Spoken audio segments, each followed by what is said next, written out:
like crash out, say terrible things. Like, this is what everyone does.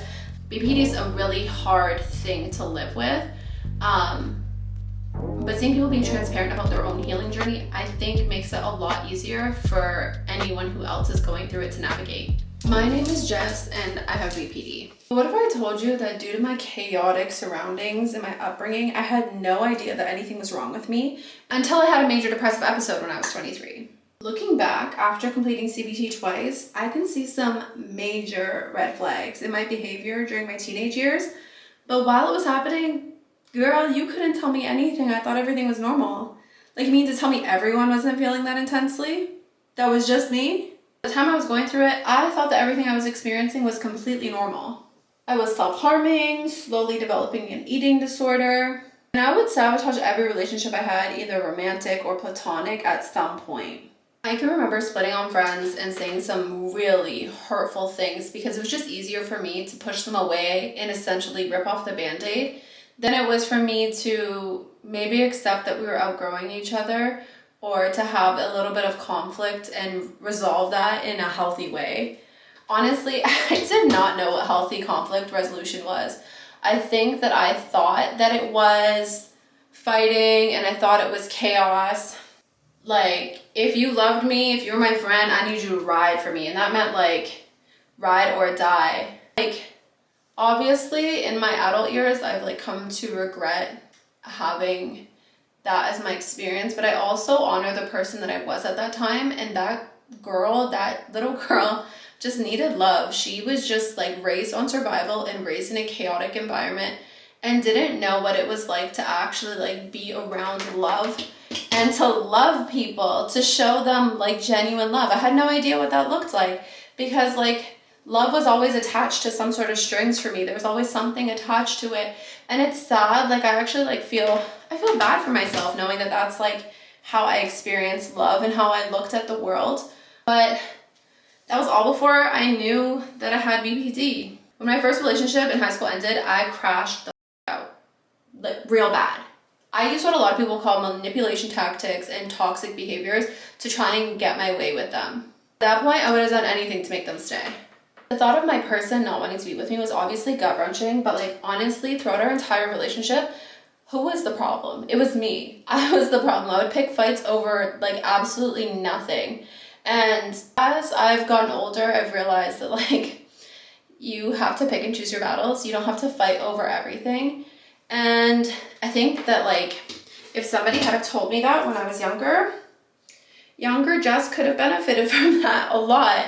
Like, I just really wanted my person to fight for me. I thought that it made sense that like, okay, if you love me, you will fight for me. You will go through all these trials and tribulations. And to be honest, like our relationship was really like not turbulent at all. Like, we had the calmest high school relationship, I think, out of a lot of the people that I knew, because like, you know, this person came from like a loving home, you know, with family that supported them and community. And I didn't have that. So I think that I really put him through the works when it came to how I navigated our relationship and my feelings, and never having feelings for somebody like that before. I think that really like challenged a lot of like my belief system, and in all honesty, it really challenged my like emotional intelligence, which I just like didn't possess. Like, I genuinely just like identify my emotions under like maybe 3 or 4 like categories, like happy, sad, angry, like very basic shit, because I didn't understand that there was like the pieces in between that totally make sense. Like, those feelings are also valid. Like, every time we would have an argument, I would threaten to break up. I'd be like, oh, do you just want to break up? You don't like me anymore? Let's just break up. Because it was probably easier for me in my mind to be like, okay, I'm the one who initiated it and it's done and it was within my control, than to actually like do some conflict resolution and realize that maybe I was wrong. I was probably wrong a lot. I remember in my late teens going to the hospital for like mysterious stomach pains that like the doctors could never like figure out. They never knew what was causing them. They were always just like, Here's some morphine, I hope you feel better, but like there's nothing actually causing them. They would do these ultrasounds and all these diagnostic testing and nothing seemed to be an actual problem.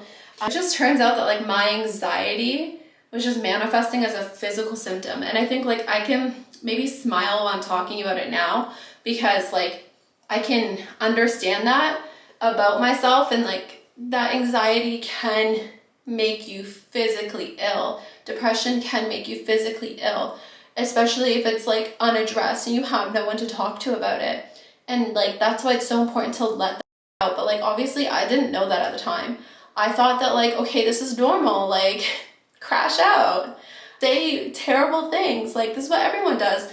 Like, I think that like how things are in the movies doesn't help because it really sensationalizes like that lived experience of like chaotic relationships in high school, and that wasn't the case for a lot of the people that I knew. And like, these like toxic relationships, like, when we would watch like certain shows and stuff growing up, it was like, okay, like why was I in love with a vampire?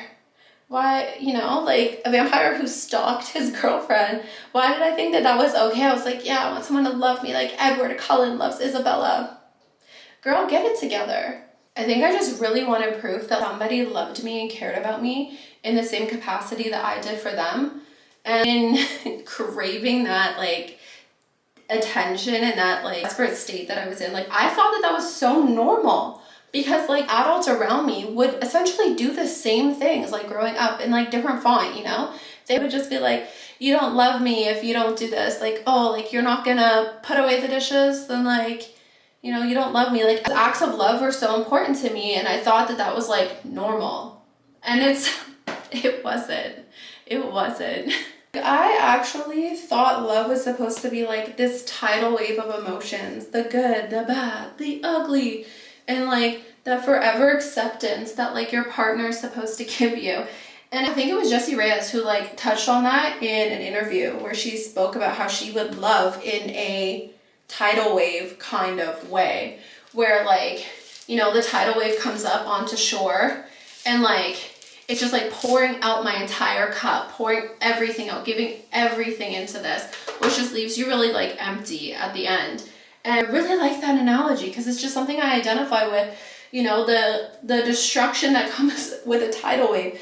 It can be so beautiful as it approaches the shores because you're like, wow, the ocean is so majestic and powerful, but what's gonna happen. That it's going to like really up.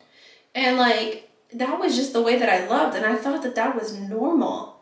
Like I grew up seeing a lot of toxic relationships. I grew up seeing the adults in my life like putting up with like the worst partners, the worst relationships. I had like such bad abandonment issues because like I had several family members just like leave, like really close, like immediate family members. And like, in my adult years, I see like, okay, there was a lot of like healing that they weren't able to do. And that's, that's ultimately why they left. But like these toxic relationships became the blueprint for what I thought relationships were supposed to be. Like a lot of people grew up seeing their mom and their dad or, their parents and, have their disagreements, but it wasn't like, you weren't scared when they would have those disagreements because you weren't like fearful that something terrible would come out of it. But I literally grew up in fear that these like arguments could just really take a turn and things could go really bad really quickly. And I think that's part of the reason why like I thought that chaos, like I didn't think it was okay to that extent, right? Like I was like, oh, when people are hitting each other, like that's not okay. You should never hit your partner and stuff like that. I think I knew that. But it was just the idea of like, okay, well, that's not okay, but it's okay to be toxic. It's okay to be crazy. But in reality, like, it's not. Like, it was like, okay, because it's like, okay, we're not hitting each other. Do we respect each other? That was a big thing. There was no respect. I didn't respect my partners. I didn't respect my friends and my friendships because I didn't know how to. I didn't know what that looked like. I was a daydreamer who was really good at catastrophizing. Like, if I thought someone's tone was even slightly off, I was like, well, why are you mad at me? What did I do? And like, don't ever hit me with the, I gotta talk to you about something.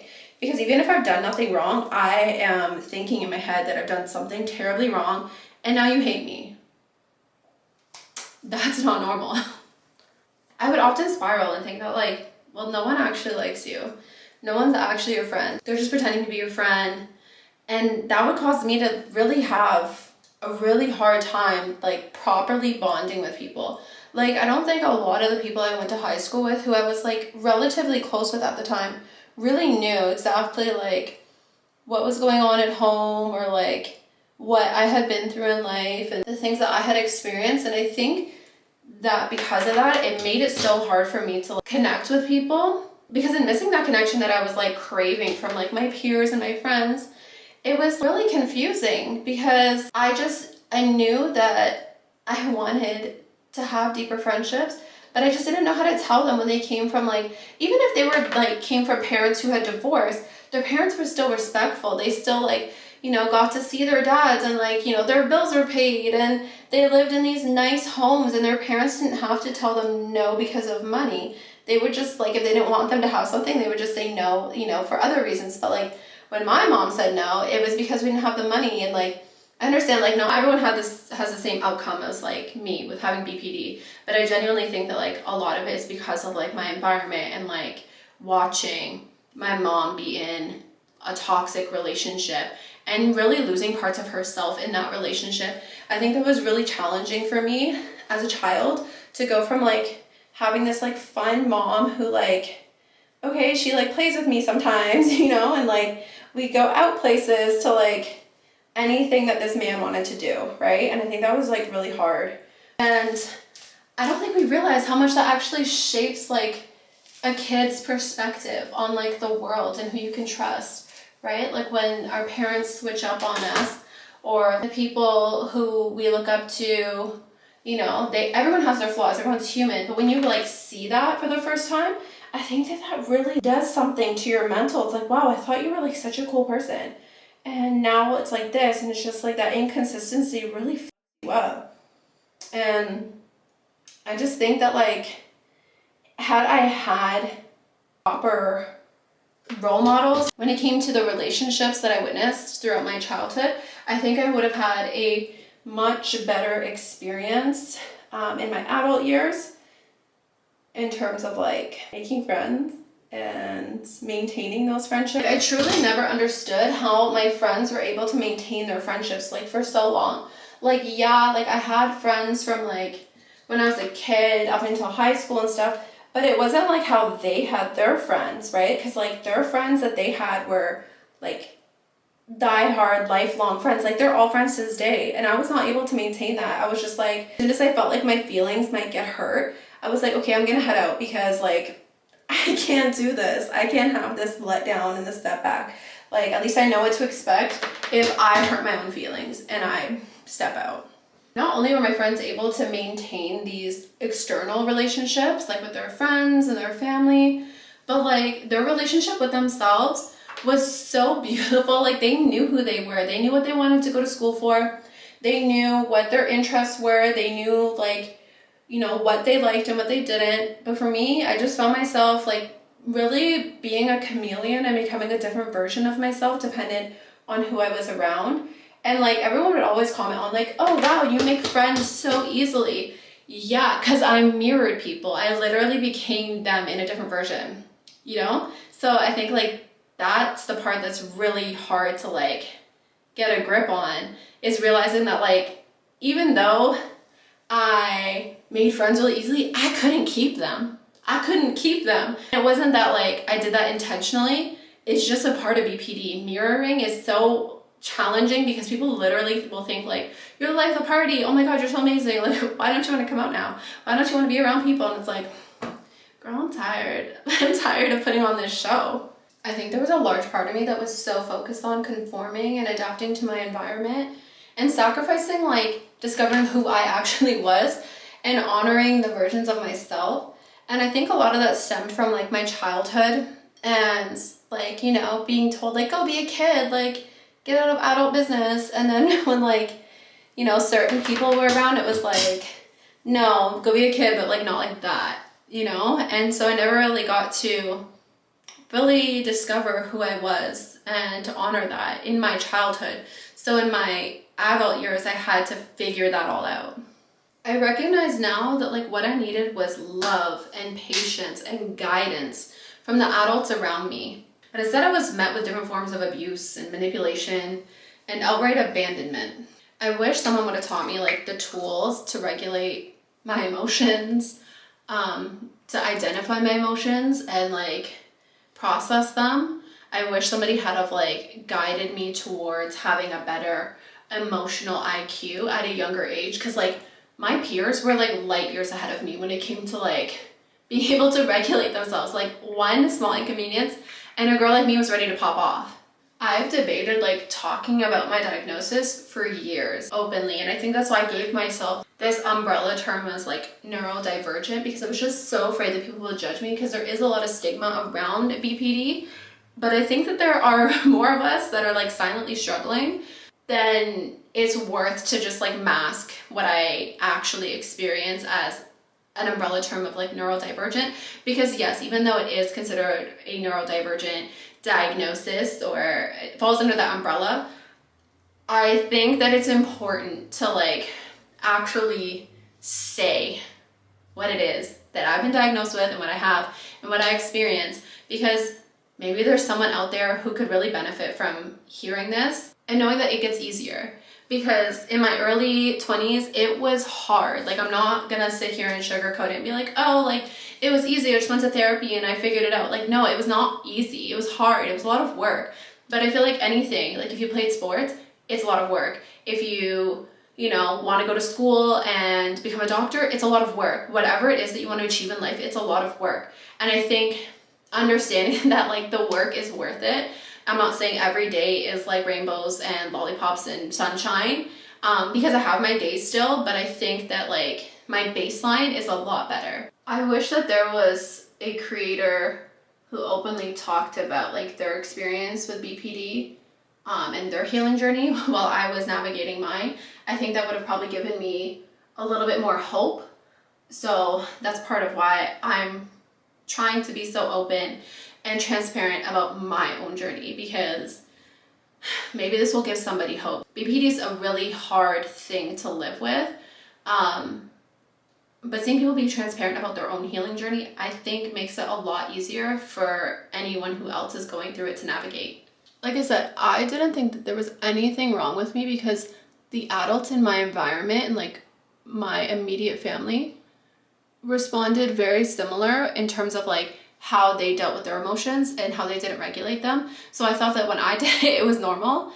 And so maybe you had a similar story to me, or maybe you didn't. And like, honestly, like I thought my friends were doing so well, but like maybe they were masking and maybe they had a similar internal experience, because at the end of the day, like it can feel very like isolating and empty. It makes you feel like you have a very empty experience as a human.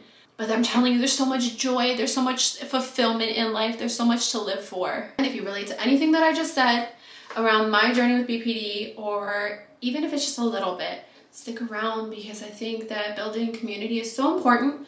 And I think that when we can kind of normalize our experience, it makes it easier, especially seeing that there are some of us who've been through therapy twice. Even though it's not like that the end of a healing journey isn't eternal happiness, it's learning how to regulate your emotions. And I think that coming to terms with that lets you know that like you're almost there. If you have any questions, hit the comment section. I'd be more than happy to share my experience more in depth. Yeah. I hope you have a beautiful day.